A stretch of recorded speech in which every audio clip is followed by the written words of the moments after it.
इस नई गहन चर्चा में स्वागत है। आज हमारे सामने जो स्रोत सामग्री है ना, वो सच में दिमाग के कई बंद दरवाजे खोलने वाली है। बिल्कुल। मैंने जब इसे पढ़ा तो मैं भी काफी हैरान रह गई थी। हाँ, तो एक तरफ हमारे पास मैटलैब यानी MATLAB के कोर आर्किटेक्चर और बेसिक्स को डिकोड करने वाले कुछ बहुत ही शानदार ट्यूटोरियल नोट्स हैं। और दूसरी तरफ हमारे पास एक ऐसा भविष्यवादी रिसर्च आर्टिकल है जो हमें सीधे 2026 के टेक लैंडस्केप में ले जाता है। एकदम सही। ये आर्टिकल एक बहुत ही दिलचस्प तस्वीर पेश करता है कि कैसे मैटलैब अपनी पारंपरिक सिग्नल प्रोसेसिंग और इंजीनियरिंग की सीमाओं को तोड़कर आर्टिफिशियल इंटेलिजेंस का एक बहुत ही विशाल और इकोसिस्टम ड्रिवन पावर हाउस बन चुका है। हाँ, और ये जर्नी बहुत ही फैसिनेटिंग है। तो इस चर्चा का मुख्य उद्देश्य बेसिकली ये समझना है कि कैसे एक सॉफ्टवेयर प्लेटफॉर्म जो मूल रूप से केवल लीनियर अलजेब्रा और मैट्रिक्स की भारी भरकम गणनाओं के लिए डिजाइन किया गया था, आज के समय में इतना एडवांस्ड हो गया है। मतलब आज ये सेल्फ ड्राइविंग कारों के रियल टाइम सिमुलेशन से लेकर एडवांस्ड मेडिकल रिसर्च तक की नींव बन गया है। चलिए इसे थोड़ा अनपैक करते हैं। यहाँ सबसे दिलचस्प बात यह है कि जब हम मैटलैब के बारे में बात करते हैं ना, जिसका असल नाम मैट्रिक्स लेबोरेटरी है, तो इसे महज एक प्रोग्रामिंग भाषा मान लेना इसके पूरे अस्तित्व को कमतर आंकना होगा। हाँ, क्योंकि ये सिर्फ कोड लिखने की जगह नहीं है। बिल्कुल। जो नोट्स हम देख रहे थे वे साफ करते हैं कि ये अपने आप में डेटा के साथ इंटरैक्ट करने का एक पूरा पैराडाइम है, एक एकदम अलग नजरिया है। और जो लोग टेक या कोडिंग बैकग्राउंड से आते हैं, वे अक्सर इसे शुरुआत में सिर्फ एक और टूल समझ लेते हैं। सही कहा। लेकिन इसका पूरा इकोसिस्टम इस बात पर आधारित है कि जटिल गणितीय और डायमेंशनल समस्याओं को कैसे एक ऐसे वातावरण में सुलझाया जाए जहां आपको अंडरलाइंग मेमोरी एलोकेशन के बारे में सोचना ही ना पड़े। और मुझे लगता है कि यही बात इसके वर्कस्पेस को इतना खास बनाती है। मैंने उन ट्यूटोरियल नोट्स में देखा कि इसके इंटरफेस को एक सुपर पावर वाले कैलकुलेटर की तरह डिस्क्राइब किया गया है। हाँ, वो कैलकुलेटर वाली एनालॉजी बहुत सटीक है। पर ये सिर्फ 7 और 8 को जोड़ने वाली बात नहीं है। ये मुझे ऐसा लगा जैसे आप सीधे कंप्यूटर के प्रोसेसर के साथ एक गणितीय बातचीत कर रहे हो। आप बिना कोई लंबी स्क्रिप्ट लिखे सीधे कमांड विंडो में कॉम्प्लेक्स ऑपरेशंस फीड कर सकते हैं। और उसका रिस्पॉन्स भी तुरंत मिलता है। हाँ, और इसका जो ANS या आंस नाम का डिफॉल्ट वेरिएबल है, वो मेमोरी मैनेजमेंट का एक बहुत ही स्मार्ट तरीका लगा मुझे। वो सच में बहुत काम आता है। अगर आप अपने आउटपुट को कहीं स्टोर करना भूल गए हैं, तो सिस्टम उसे अपने आप आंस में सेव कर लेता है। ये सुनने में एक छोटे से फीचर की तरह लगता है, लेकिन जब आप बड़े डेटा के साथ एक्सपेरिमेंट कर रहे हो तो ये बहुत समय बचाता है। ये इमीडिएट फीडबैक लूप मैटलैब की सबसे बड़ी ताकतों में से एक है। बिल्कुल। और जब हम मेमोरी मैनेजमेंट की बात कर ही रहे हैं, तो ट्यूटोरियल्स में CLC और क्लियर वार्स का जो जिक्र है वो असल में एक बहुत ही क्रिटिकल कॉन्सेप्ट है। हाँ, वो स्क्रीन क्लियर करने वाला। देखिए, जब आप डेटा साइंटिस्ट या इंजीनियर के तौर पे काम करते हैं तो आपका वर्कस्पेस बहुत जल्दी क्लटर हो सकता है। तो CLC सिर्फ आपके विजुअल इंटरफेस को साफ करता है, लेकिन बैकग्राउंड में डेटा रहता है। बिल्कुल। पर क्लियर वार्स असल में बैकग्राउंड मेमोरी से उन सारे वेरिएबल्स को फ्लश आउट कर देता है जो शायद आपके मौजूदा मॉडल के साथ क्लैश कर सकते हैं। मतलब एक साफ स्लेट से शुरुआत करने का एक बेहतरीन तरीका है। एकदम सही। लेकिन अगर हम इसके कोर आर्किटेक्चर के सबसे बड़े पिलर की बात करें तो वो है इसका हर चीज को मैट्रिक्स के रूप में देखने का नजरिया। हाँ, ये पॉइंट बहुत इंपॉर्टेंट है। मैटलैब के लिए एक सिंगल नंबर यानी एक स्केलर भी 1 by 1 का मैट्रिक्स है, और लाखों डेटा पॉइंट्स वाली हाई रेजोल्यूशन इमेज भी एक मैट्रिक्स ही है।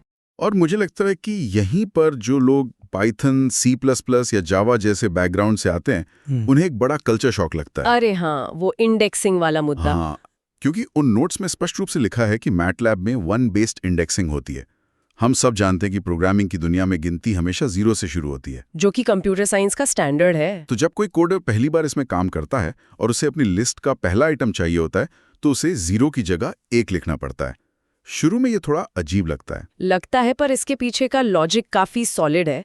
ये लॉजिक पूरी तरह से लीनियर अलजेब्रा के असली नियमों पर आधारित है। गणित के नियमों पर। हाँ, गणित में जब आप किसी मैट्रिक्स की पंक्तियों और स्तंभों को गिनते हैं तो आप 0th रो नहीं रहते, आप हमेशा पहली पंक्ति से शुरू करते हैं। अच्छा, अब समझ आया। मैटलैब को शुरुआत में गणितज्ञों और इंजीनियरों ने डिजाइन किया था, कंप्यूटर साइंटिस्ट ने नहीं। इसलिए इसका सिंटैक्स उसी भाषा में बात करता है जो एक गणितज्ञ कागज पर लिखता है। ये सच में एक बहुत ही शानदार नज़रिया है और इसी वजह से इसमें एरे या मैट्रिक्स बनाना इतना फ्लूइड लगता है। जैसे अगर आपको एक लीनियर स्पेस बनाना है तो लिनस्पेस जैसी कमांड्स आपको बिना किसी लूप के तुरंत समान दूरी वाले डेटा पॉइंट्स दे देती हैं। हाँ, और ट्रांसपोज का इस्तेमाल करके आड़ी लाइनों को खड़ी लाइनों में बदलना भी कितना आसान है। बिल्कुल, लेकिन जो चीज़ मुझे सबसे ज़्यादा इंट्रीगिंग लगी वो है डॉट ऑपरेटर का इस्तेमाल। वो मैजिक डॉट। हाँ, जब हम मैट्रिक्स गुणा करते हैं तो नियम कहते हैं कि डायमेंशंस का मैच होना बहुत ज़रूरी है।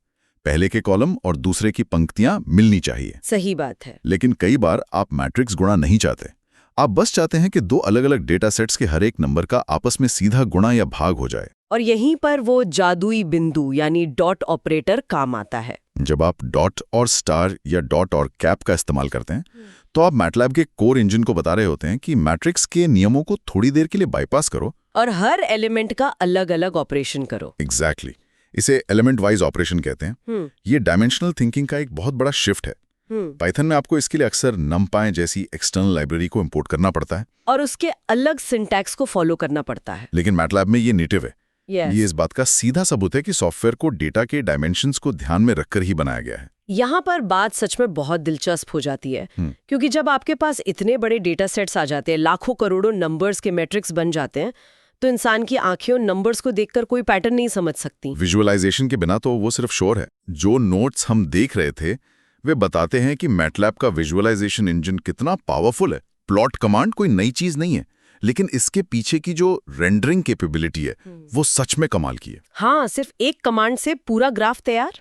आप एक सिंगल लाइन कोड से जटिल डेटा को ग्राफ में बदल सकते हैं और होल्ड ऑन कमांड का इस्तेमाल करके एक ही ग्राफ पर कई अलग अलग मॉडल्स या डेटा सेट्स की लेयर्स चढ़ा सकते हैं ताकि उनमें तुलना की जा सके। और विजुअलाइजेशन सिर्फ सुंदर प्रेजेंटेशन के लिए नहीं होता, ये डेटा में छिपी उन विसंगतियों या अनोमलीज को खोजने के लिए होता है जिन्हें आप कच्चे नंबरों में कभी नहीं देख पाएंगे। हाँ, वो पैटर्न पहचानना बहुत जरूरी है।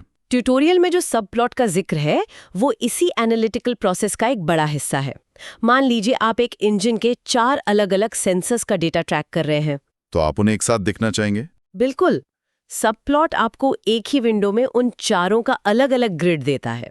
आप लाइन स्टाइल और कलर्स जैसे कि मैजेंटा स्क्वायर्स या डैश लाइंस के जरिए डेटा के अलग अलग बिहेवियर को तुरंत अलग करके समझ सकते हैं। और विजुअलाइजेशन के पीछे जो सबसे बड़ी मशीनरी काम करती है वो है इसका लॉजिकल प्रोसेसिंग इंजन।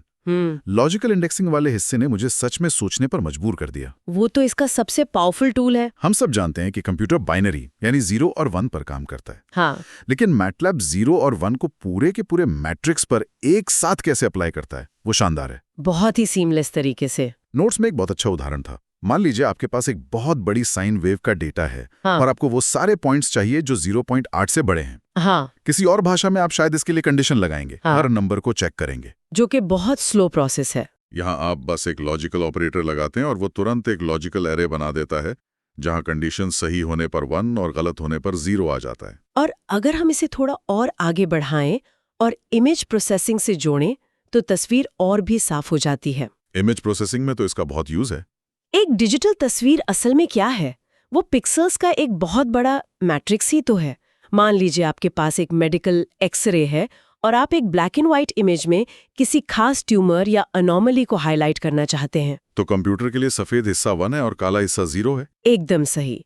जब आप लॉजिकल इंडेक्सिंग का इस्तेमाल करके कहते हैं कि मुझे सिर्फ वो पिक्सेल्स दिखाओ जिनकी इंटेंसिटी एक निश्चित लेवल से ज्यादा है, तो मैटलैब सेकंड के 1000वें हिस्से में लाखों पिक्सेल्स को फिल्टर कर देता है। और इसके लिए कोई लूप नहीं लिखना पड़ता। यही इमेज प्रोसेसिंग की रीढ़ है। आपको कोई भारी भरकम लूप लिखने की जरूरत ही नहीं पड़ती। लूप्स की बात चली है तो मुझे ट्यूटोरियल्स का वो हिस्सा याद आ रहा है जहां कंट्रोल फ्लो और परफॉर्मेंस की बात की गई है।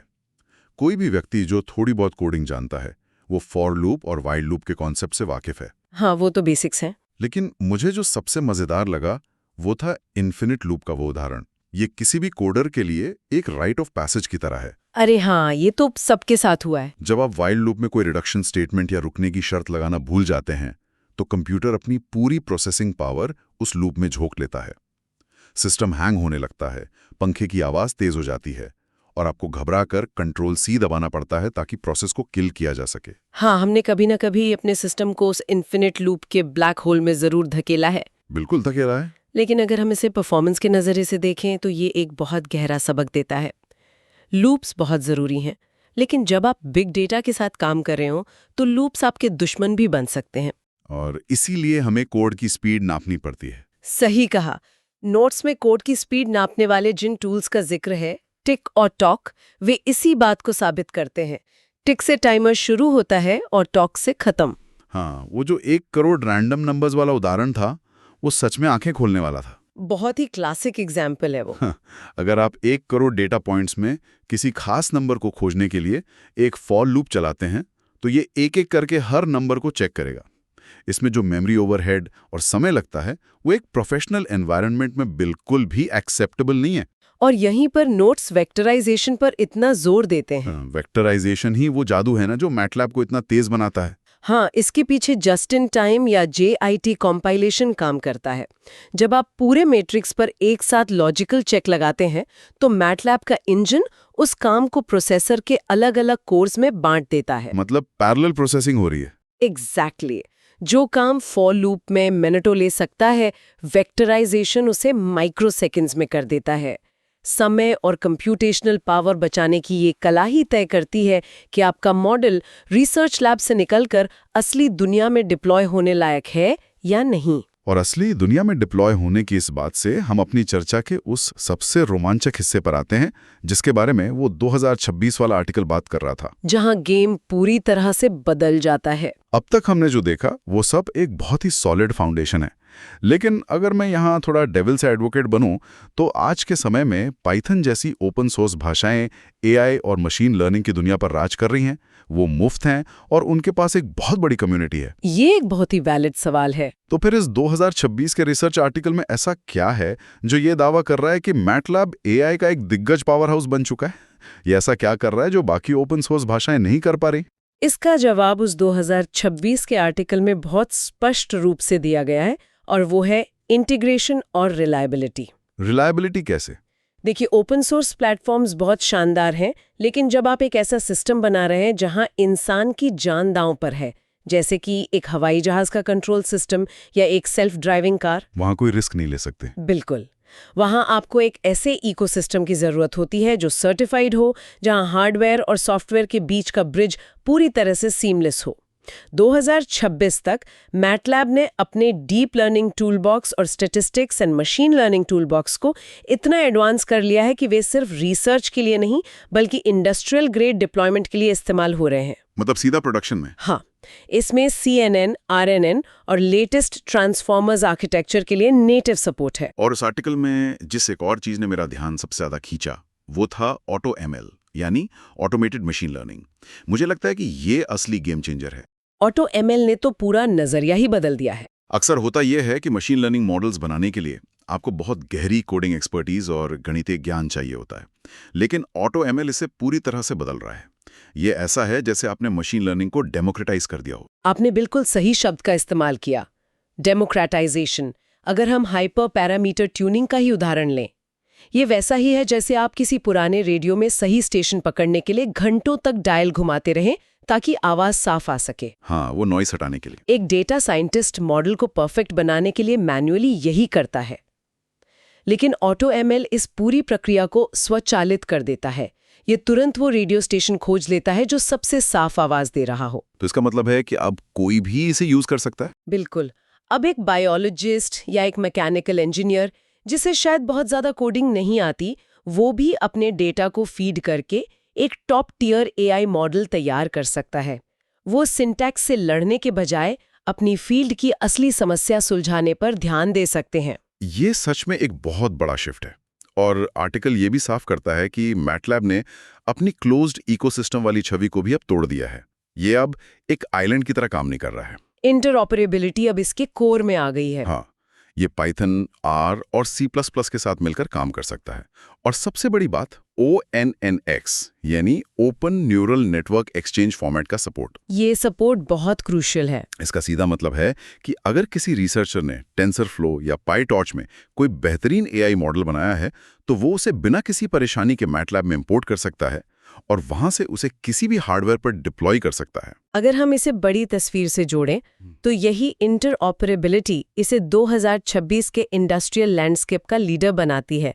आप सिमुलिंक का ही उदाहरण लीजिए। वो जो सिमुलेशन वाला सॉफ्टवेयर है। हाँ, आर्टिकल में बताया गया है कि कैसे ऑटोनॉमस वाहनों यानी सेल्फ ड्राइविंग कारों के लिए इसका इस्तेमाल हो रहा है। आप एक सेल्फ ड्राइविंग कार के एल्गोरिदम को सीधे सड़क पर टेस्ट नहीं कर सकते। बिल्कुल नहीं, वो बहुत खतरनाक होगा। क्या होगा अगर अचानक बर्फ गिरने लगे या कोई बच्चा सामने आ जाए?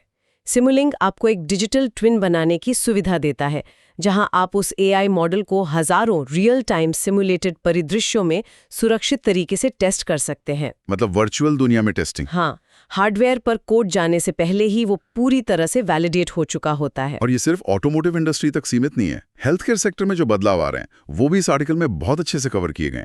मैटलैब की AI मॉडल्स का इस्तेमाल अब प्रेडिक्टिव हेल्थ केयर में हो रहा है। बीमारियों की पहले से पहचान करना। हाँ, जहां मरीज के पुराने डेटा और रियल टाइम मॉनिटरिंग के आधार पर बीमारियों के उभरने से पहले ही उनकी सटीक भविष्यवाणी की जा रही है। और फाइनेंस की दुनिया में रियल टाइम फ्रॉड डिटेक्शन हो या फिर पर्यावरण विज्ञान में तेजी से बदलते जलवायु पैटर्न को सिमुलेट करना हो, हर जगह उसी कोर मैट्रिक्स इंजन और डीप लर्निंग का इस्तेमाल हो रहा है। और यही बात इस पूरे सफर को इतना दिलचस्प बनाती है।